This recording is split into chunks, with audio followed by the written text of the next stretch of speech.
customer service realize that they have to turn to a new provider. Or you may have the service of, let's say, for instance, one particular company for your cable or satellite, but that company don't offer any phone services. So you find yourself having to make decisions, to make appropriate decisions, so that these decisions will affect you saving money within your budget. So you consider a new service provider. You see, once again, we have to think through these things because these are the things in which confront us on a day-to-day basis that allow us to understand this whole process of making decisions in the midst of change and making decisions in the midst of transition, and how well these decisions will determine our future prospects. Let's take a look at this next deleted item. A new assignment or responsibility. Let me take a second just to cover that, because we're talking about change and transition in the midst of an organization even. Have you been assigned a new boss? Or, as one friend of mine put it, have you been given additional responsibilities? You know, we're living in a time where you may have to do your job in someone else's. Because, you know, most companies who are laying off people, they're not replacing them. So what does that mean as far as workflow? That means that the work still has to be done. But the question is, by whom? Are you that person who has taken on the additional responsibilities, or now instead of having one person you report to, or one person you're secretary to, or one person you're the administrator to, now you have two or three? Well, my friend, let me just share something with you. You probably have the potential to do 5 people's jobs. Now, the question that always poses in the back of people's heads is, am I getting paid for it? Am I being compensated for all the additional responsibility and changes? But you know what? Even though that question is posed in the back of many minds, most people don't talk about it. If you feel that you're taking on additional responsibility and feel like you should be compensated for it, why don't you talk to someone? You know, keeping things to yourself and hovering it, you know, within your head, thinking them through and complaining about them to other people isn't going to change anything. No, what needs to change is your ability to methodically confront.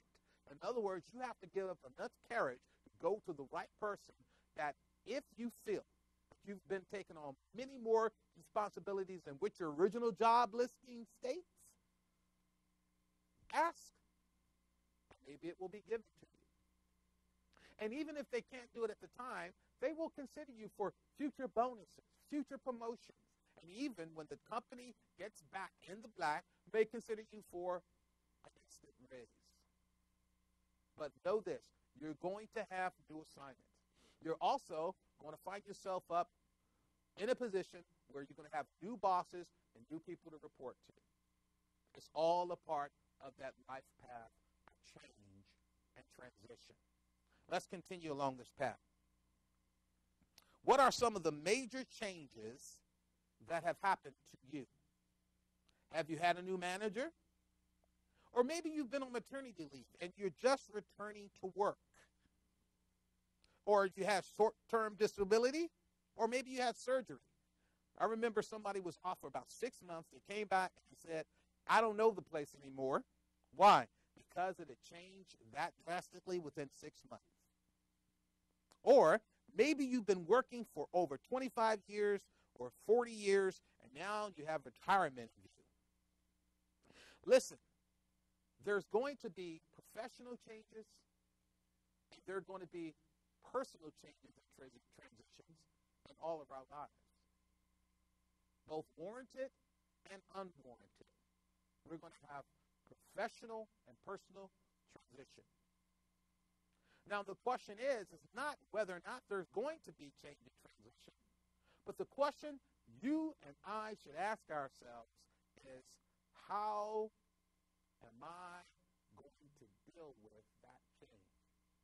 How am I going to deal with that transition? That's the question today. My question to you is, how are you dealing with change and transition? Well, if you're not quite sure, let's put this at the forefront and let's begin to deal with the issue at hand. Because there's 4 positions. Whenever you talk to someone, I always state these 4 positions because I always find it to be true. When people have problems, there's 4 things in which they do. They will go back. In other words, instead of confronting their problem, they start resorting back to things in their past. They start going back to things in their past. So if they smoke and stop smoking, guess what? When the big problem comes, you start grabbing those cigarettes again. If you drank habitually and then you stop drinking, whether it's with the help of a wife, neighbors, group, support group, and now you have this big monkey in front of you, the question is, will you go back? Are you going to turn back to the bottle? Are you going to turn back to pills? Are you going to turn back to whatever we use to escape from reality? For men, they do video games. I know, I love video games, but I don't love it to the place where I want to replace it with reality. Because all of us have certain things we go back to when big problems confront us. If we don't go back, we'll go aside. What do I mean by going aside? Well, what I mean by that is you'll just ignore the problem. You'll pretend like it's not there. You can sense things are changing around you. You can sense your organization's changing. You can sense that there are some things personally you need to tend to in your life, but all of a sudden, you just ignore it. Because, this is what this generation has taught us. Just ignore things and pretend they're not there. But we're seeing the cover lifted. We're seeing scheme and ploy after ploy being exposed. Why? Because eventually things will catch back up with you. So don't go aside when you have a problem. So people will either go back or they go aside. And then you have those who go around. I mean, keep repeating the same process over and over again.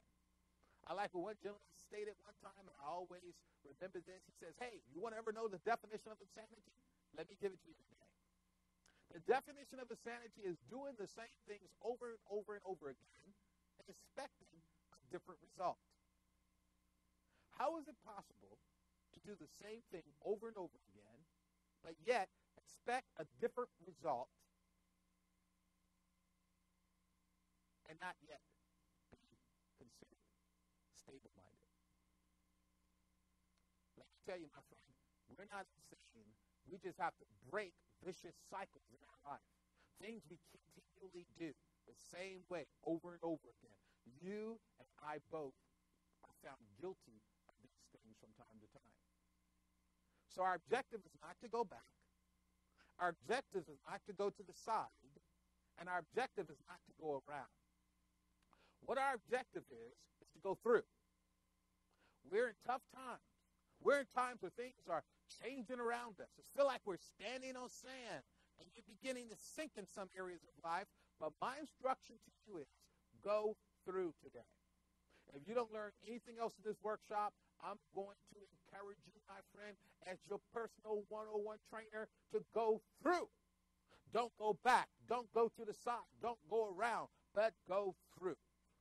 All right? So if you experience a new manager, let's go back to the PowerPoint presentation. If you're just returning to work, or if you are considering retirement, the question is, how do you manage change and transition while remaining productive? How do we remain productive? Does any of these caricatures picture you? Well, I just have one question for you. The way you deal with change and transition is all about one word, and that one word is attitude. I usually have a demonstration that I do when I meet with groups, and I encourage them to embrace change and transition. This is what I do. I tell them to get a piece of paper and a pencil, and take that pencil and put it in your left hand. So those who are right-handed will take the pencil and put it in their left hand. I told them to write the word attitude.